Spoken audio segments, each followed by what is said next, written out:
Hello, and thank you for joining me here at Why the Book Wins. My name is Laura, and I recently read Salem's Lot by Stephen King, and after finishing it right away, I watched both of the miniseries that have been made. So the first is from 1979 and is directed by Toby Hopper, who was fresh off of directing the 1974 version of Texas Chainsaw Massacre. And then the second one is from 2004 and is directed by Michael Solomon. And the story of Salem's Lot is about the town of Jerusalem's Lot, called Salem's Lot for short, which is overtaken by vampires soon after writer Ben Mears returns to town. And I will have another book versus movie video for this coming out very soon, where I compare the book with the new adaptation. So I'm planning on releasing that video on October 4th. And in that video, I'll get more in depth into certain aspects of the book that I might only be lightly touching on here. So definitely stay tuned for that video and make sure you watch it once it is posted. And real quick, if you just want my spoiler-free thoughts, so I loved this book. I would highly recommend it. And then the 79 miniseries I actually really enjoyed, and I would recommend that as well. The 2004 one, I'm glad I watched it, and I would recommend it to people, especially who are fans of Salem's Lot. You should definitely watch the 2004 version, and yet it's definitely a one-time watch. Like the 79, I could see myself returning to, but I don't think I will ever watch the 2004 version again. But I am glad to at least have watched it once. And also, speaking of reviews, you should definitely follow me on Goodreads and Letterboxd, where I give a rating to everything I read and watch. I don't always do a written review, but I do always at least rate everything I read and watch, so follow me there. And now I'm just going to get right into the details of the plot, which means there will be spoilers going forward. And I'm going to go through this character by character, and this will be broken up into the timestamps down below in case you want to hop around. But to begin with Ben Mears and Susan. So in the 1979 version, when I saw that David Soul was playing Ben Mears, I was so excited because in the 70s, my dad was a huge fan of the show Starsky and Hutch, and David Soul stars as Ken Hutchinson in that show. And so as I was a kid growing up, we would often watch the reruns on TV. And then once DVDs became a thing, we of course bought the box sets and we would watch the show that way. And needless to say, when the 2003 movie came out, my whole family, but especially my dad, was very excited, and we did not often go to the movies as a whole family, but that was one where everybody went to go see that one in theaters. And in case you need proof, this was gifted to my dad many years ago. It now belongs to me, but this is the iconic car that they drove in Starsky and Hutch. So that's David Soul right there. That's Paul Michael Glaser as Starsky. And also when my dad was in his early 20s, he had a Ford Gran Torino with the white stripe. The only difference was that his was blue, not red. So yeah, all of this to say that I was very excited when I saw that David Soul was playing Ben Mears. And so yeah, I am a bit biased with the 79 version due to the fondness I have for David Soul. But it was interesting because he did bring an aggressiveness to the character at times, but I suppose that when you're in this kind of high intensity, high stress, life and death situation, you probably would be low on patience and maybe come across a bit aggressive in moments. And the 2004 version has Rob Lowe in the lead, playing a more cynical, jaded version of Ben. But this was freshly post 9/11, right? So I think that explains that change to his character. Because after 9/11, we were all feeling a bit more cynical and jaded, right? But in all versions, Ben had lived in Salem's Lot for a time when he was a boy, and he is now returning to this town because he is a writer, and he is writing a book about the Marston house, which is the local haunted house in Salem's Lot. And to jump forward a little bit, I'll go ahead and mention right now that in the 2004 version, to go along with Ben being cynical, he shows up in the lot claiming he is writing about the Marston house, only for Susan to later find out he is actually using the people of Salem's Lot as inspiration for a book about small town evil. And this offends Susan, of course, because he is taking advantage of their kindness only to betray them with this book he is writing. And she and Burke have a falling out with him for a time, but they eventually all come together again when they realize the vampires are for real and they need to team up. And I wasn't a fan of this added drama between them, so this was another thing that I just didn't love about the 2004 version. And in all versions, when Ben was a kid, he went into the Marston house on a dare, and Hubie Marston had previously owned this house, and he had killed his wife and then killed himself. But in the book and in the 79 version, Hubie had long since died at this point, and yet when Ben goes in there, he sees Hubie's dead body and it opens its eyes and looks at him. So that has scarred him for life, and that is why he is now returning here, and he's going to write about this house and kind of write this scary experience out of him in a sense. But in the 2004 version, Ben does sneak into the Marston house, except here, Hubie Marston was still alive when he goes in the house. And soon after Ben sneaks into the house, Hubie Marston then returns home and Ben sees him commit suicide. And then when he goes to leave, he sees the dead wife in the bathroom, and then he kind of goes into shock and he just collapses on the floor. And there was a child, like a baby or a very young child, in the bathtub of the bathroom, and he hears its cries, but he doesn't do anything to help it. And his aunt cleans the Marston house, and so she shows up the next morning and she finds Ben collapsed in this house. And so just that right there is already a scarring experience. But he also is like filled with guilt over the fact that he didn't do anything to help this crying child in the bathtub, and so he just carries this guilt around with him. However, by the end of the show, we realize that the child in the bathtub actually had already been dead, and the cries he heard were just his imagination. So he is able to get redemption from his past in this way. But I wasn't a fan of it because in the show, Susan, who at this point has been turned into a vampire, is the one who shows up on his doorstep and tells him this. And so vampire Susan's acting so normal and being like, oh, I never had the chance to tell you, but I did research and that baby was already dead. It wasn't your fault. I just didn't like it. It was very cheesy, and it isn't until Mark walks up that she then shows her true colors and Ben then kills her with a stake. But yeah, having an undead Susan come and give Ben this redemption, I was not a fan. I did not like that at all. But speaking of Susan, she is a local girl that Ben falls for soon after arriving. In all versions, she sneaks into the Marston house where newcomers Barlow and Straker are living. They are the ones that are assumed to be the vampires. And so she sneaks into this house at one point to see if this vampire theory holds any water, or should I say to see if this vampire theory holds any blood, or I could say to see if this vampire theory holds any holy water. But yeah, so she goes into the Marston house to see if this is for real. However, she ends up being caught and she is bit by Barlow and turned into a vampire herself. And I was heartbroken when this happened in the book because I was so attached to Susan as a character. And in the book, this happens. She's like the first major character to be killed. And it feels like it happens kind of early. And so I was very upset by this. And in the book, Ben and his group later go to the Marston house in the daytime and they find her, sleeping in the coffin, and Ben kills her. However, in both of the miniseries, he doesn't kill Susan until the end. So in the 2004 version, like I said, she shows up to his door and it's very close to the end when that happens. And then in the 79 movie, Ben and Mark have been on the run from Salem's Lot for a considerable amount of time. And vampire Susan tracks them down and she shows up where they are staying and she tries to lure Ben to her when he then kills her. And in the 79 show, I was kind of frustrated because at one point they have Susan go off to Boston and she's gone for a few days. And she is literally the only significant woman in this story. And so the fact that she's just not even part of the story for a few days, I was like, really? Like, why couldn't she have been around? Why did you have to ship her off? She does eventually return. So that's something. And we do see her sneak into the Marston house with Mark. So at least we do get that part. But yeah, I was disappointed that she's just out of the picture for a little while. And that kind of goes the same with the book. Like, I was upset that she turns into a vampire and is killed so soon because I was attached to her. But also, again, she was the only significant woman in this main group. And so the fact that she is killed off so soon, she's the first major character killed. I was kind of frustrated. Like, why couldn't one of the many men be one of the first ones killed? Why did it have to be the only woman, But anyway, she is in more of the 2004 version, I would say. That one has her around the most. But regardless, in all versions, she is eventually bit by Barlow, turned into a vampire, and killed by Ben. And then to talk about Mark. So Mark is a young boy who had been friends with the two boys who are the first ones killed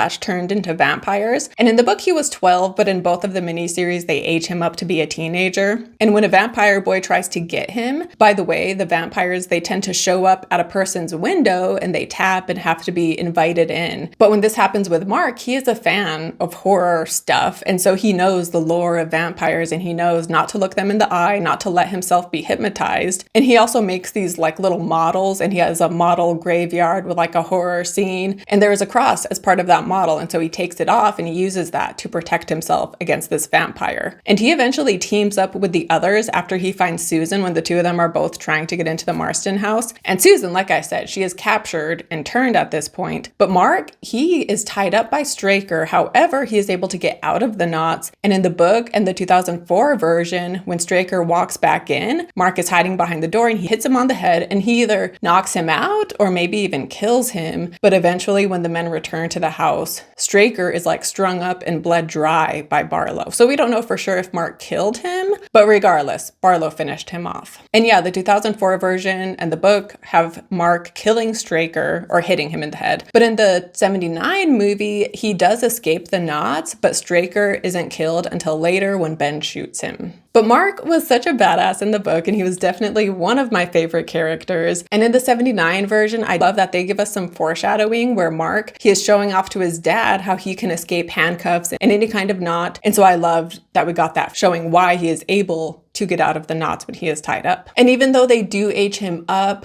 I really liked the actor in the 79 version and the scene when his friend, right, his former friend shows up as a vampire to try to get him. I thought the actor did a fantastic job here, and he was totally selling me on just how terrified he is, and yet he still is level-headed enough to know how to protect himself. But I was just totally sold on his performance in this moment in particular. I thought he was great. And in the 2004 version, they make Mark kind of a troublemaker, which I didn't love, because in the book he was shy and mild-mannered, and I definitely preferred that version of Mark. But in the book, Ben and Mark escape the town after Ben kills Barlow, the head vampire. And in the book, they then return to Salem's Lot a year later, and a year later is when they set the town and the Marston house on fire. But both of the shows make the smart change to have them set it on fire right after they kill Barlow, because in the book, it almost doesn't make sense. Like, why didn't they just do that to begin with?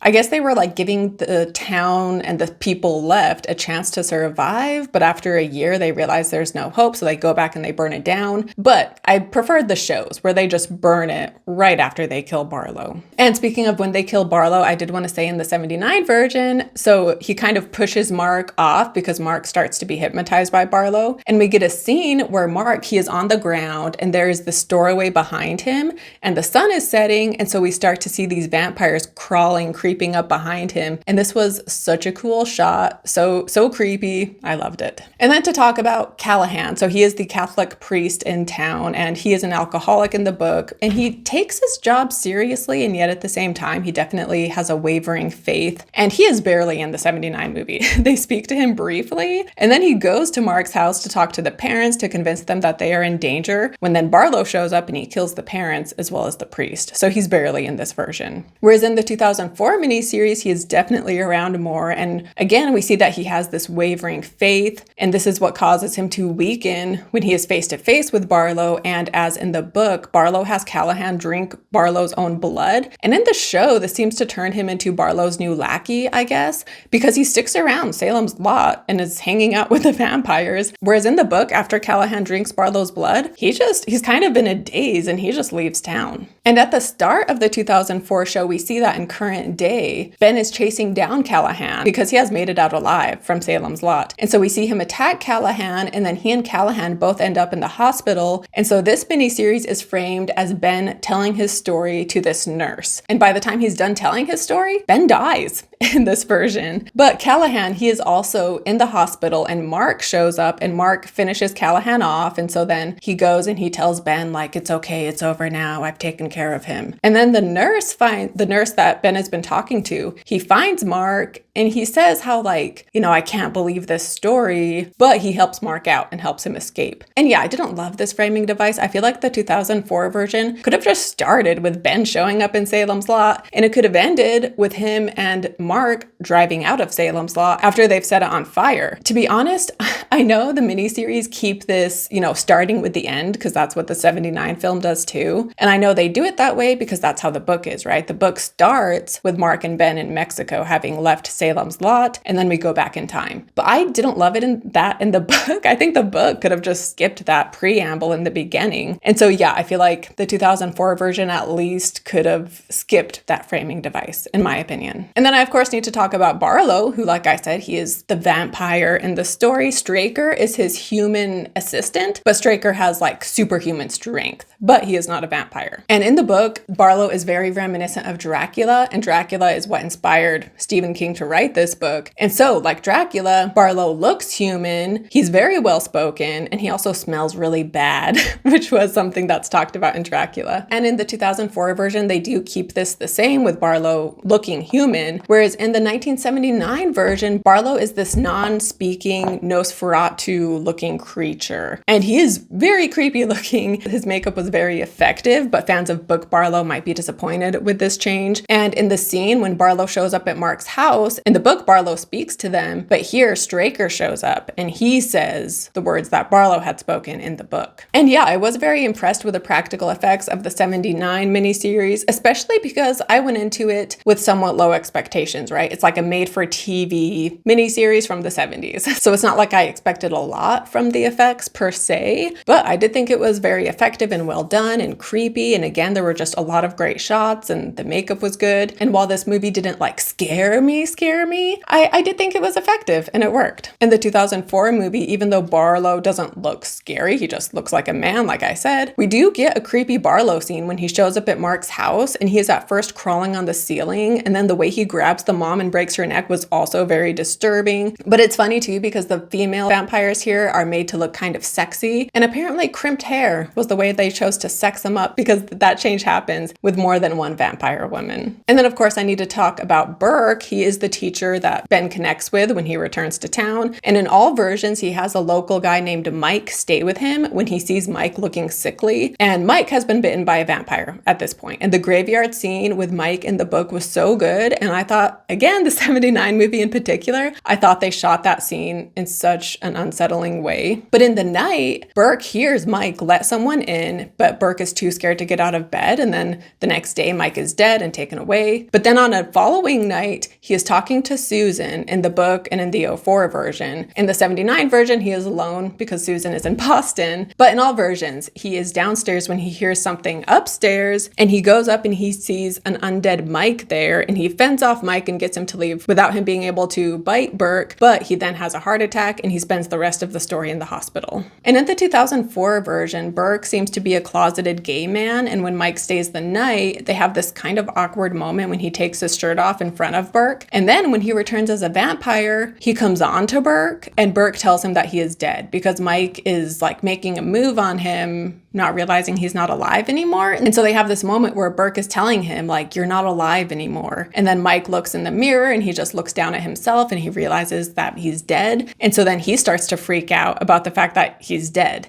And none of this worked for me. I just felt like it was kind of weird and out of place. And like, why does Mike not realize he's dead? And then him like making a move on Burke. I don't know. I didn't like any of this. It was just kind of weird and didn't work. But in the book in 79 version, Burke dies when he is in the hospital from a heart attack. Whereas in the 2004 version, Callaghan, after he has drank Barlow's blood, he shows up at the hospital and he kills Burke. But to talk about some of the other characters in the town in general, in the 2004 version and in the book in particular, in those two, we see all of the dirty secrets that this town is keeping. Like, we see affairs, abusive mothers, abusive husbands, a cowardly cop, a corrupt realtor, as well as just like crotchety people, as well as like mentally unwell people. And then the 2004 show even adds a bit more because we also get some child sexual abuse as well as blackmail. And in the 79 show, we see some of this, and in particular, we see the man who is sleeping with a married woman and then the husband catches them in the act. But in the 79 show, this almost seemed random that they included it because they didn't quite show why this was so significant the way the book and the 2004 version did, where we saw like what the intent was with showing us these things that happened behind closed doors. And in the 2009 version, I thought the acting was good by everyone, aside from Fred Willard, who plays the man sleeping with a married woman, because when they get caught by the husband, there's a part where the husband has Willard hold a rifle up to his face, and Willard's acting was atrocious here as he pretended to be scared. It was so fake and I was not buying it. And honestly, like, I would be embarrassed to be him based on his performance here because it was just so bad. But I will say, I mentioned earlier that we got some cool angles throughout this miniseries, including this scene. We get a cool shot of the guy holding the gun. But yeah, Fred Willard's acting. He was terrible in this scene in particular. But the 2004 show also has some added drama with Eva. She is the one who owns the boarding house. And in the book, we learned that she and this local guy named Weasel, the two of them had been lovers at one point in the past, but they no longer are. Whereas in this, we see that she and Weasel strike up a relationship and they even intend to get married. And we also hear that when Eva was a teenager, she would go up to the Marston house and she would help Hubie Marston write letters in French because she is French. So basically, Hubie Marston was writing letters to Straker and Barlow, and so Eva was helping him with that, it seems. And in the book, Hubie Marston was laying the groundwork for Straker and Barlow to show up, but all this stuff with Eva being part of it was not in the book. And then also in this show, on Eva and Weasel's wedding day, at this point, Weasel has been turned into a vampire, and so he shows up, and she knows what has happened to him, but she is all on board, and she's like, I want you to make me a vampire too, this is my choice. And so he turns her. So again, playing into that theme of just like the darkness within people and these small town people who seem so good, but really they're keeping these evil secrets. And also in the 2004 version, when Susan's ex attacks Ben, in this version, they both end up in jail. And at this point, the ex has been bit by a vampire. And during the night, he officially turns into one. And there is a creepy scene where he is like threatening to come into Ben's cell through the grate down below. And we see him, like Ben sees him like squirming in the grate. And in theory, this was such a great idea, and had the effects been better, this would have been so disturbing. But as it is, it was just some bad CGI. But I can appreciate the effort. And this was, again, in theory, this was such a creepy scene. However, he doesn't actually make it into Ben's cell. But the next morning, he is found dead, and apparently he chewed through his own wrist to drink his own blood. So yeah, this was pretty graphic and disturbing. And there is another scene in this one where in the book, we have this trap with the stairs, and it causes the doctor to fall on all of these knives. And in this show, they keep that, but instead of knives, it's a buzzsaw he lands on. So again, for being a made-for-TV movie, I was like, ooh, like, wow, that's pretty brutal. And yeah, in the book and in the 79 version, the ex does attack Ben, and Ben ends up in the hospital for a brief time, and the ex is the one who goes to jail, and while in jail, he turns into a vampire. But yeah, so a big theme of the 2004 version is facing your past fears and not being haunted by your past, which again was present in the book and the 79 movie as well. But it seemed like the 2004 version was just really trying to hammer this home. And it seemed like they were just trying to be so much deeper, I guess, than the book or the 79 version. But they kind of, for one, they sort of had too many things going on, too many messages. But then again, it was also just kind of too over the top and too in your face, which I wasn't a fan of. Whereas the 79 show, like, you can see it as being symbolic and having a deeper message, but you need to look for it a bit more. And I also thought the 79 show had more character. Like, the 2004 miniseries just felt kind of flat, even though it's trying to be so deep. Whereas the 1979 miniseries just felt more full-bodied, I guess is the best way I can explain it. And so again, I would recommend the 2004 version to people, but yeah, I definitely didn't like it quite as much. And then also, one random side note, I did want to say that the idea that only Catholicism works against vampires, it seems very old school. Like in the book, we hear how these religious emblems, they don't work unless you have the faith in them. And so with that in mind, wouldn't any religious emblem from any religion work as long as the person had faith, right? So like, why is it literally only Catholicism? Again, seems kind of old school. And this book was written in the 70s, so that explains that aspect. And he was basing it very much off Dracula, and in Dracula, it's Catholicism. So yeah, it'll be interesting. I doubt the new movie will make any changes with that, but it would be kind of interesting if they did. But yeah, as you already know, between the two miniseries, I prefer the 79 version. But between the miniseries and the book, I still prefer the book. I would highly recommend it. But yeah, that wraps it up for my thoughts on the two miniseries of Salem's Lot. And again, stay tuned for my official book versus movie with the new Salem's Lot, which I am very excited to watch. And yeah, don't forget to like and subscribe if you have not already. And me and my little kitty who has been distracting me. Yeah, we'll see you next time. Bye.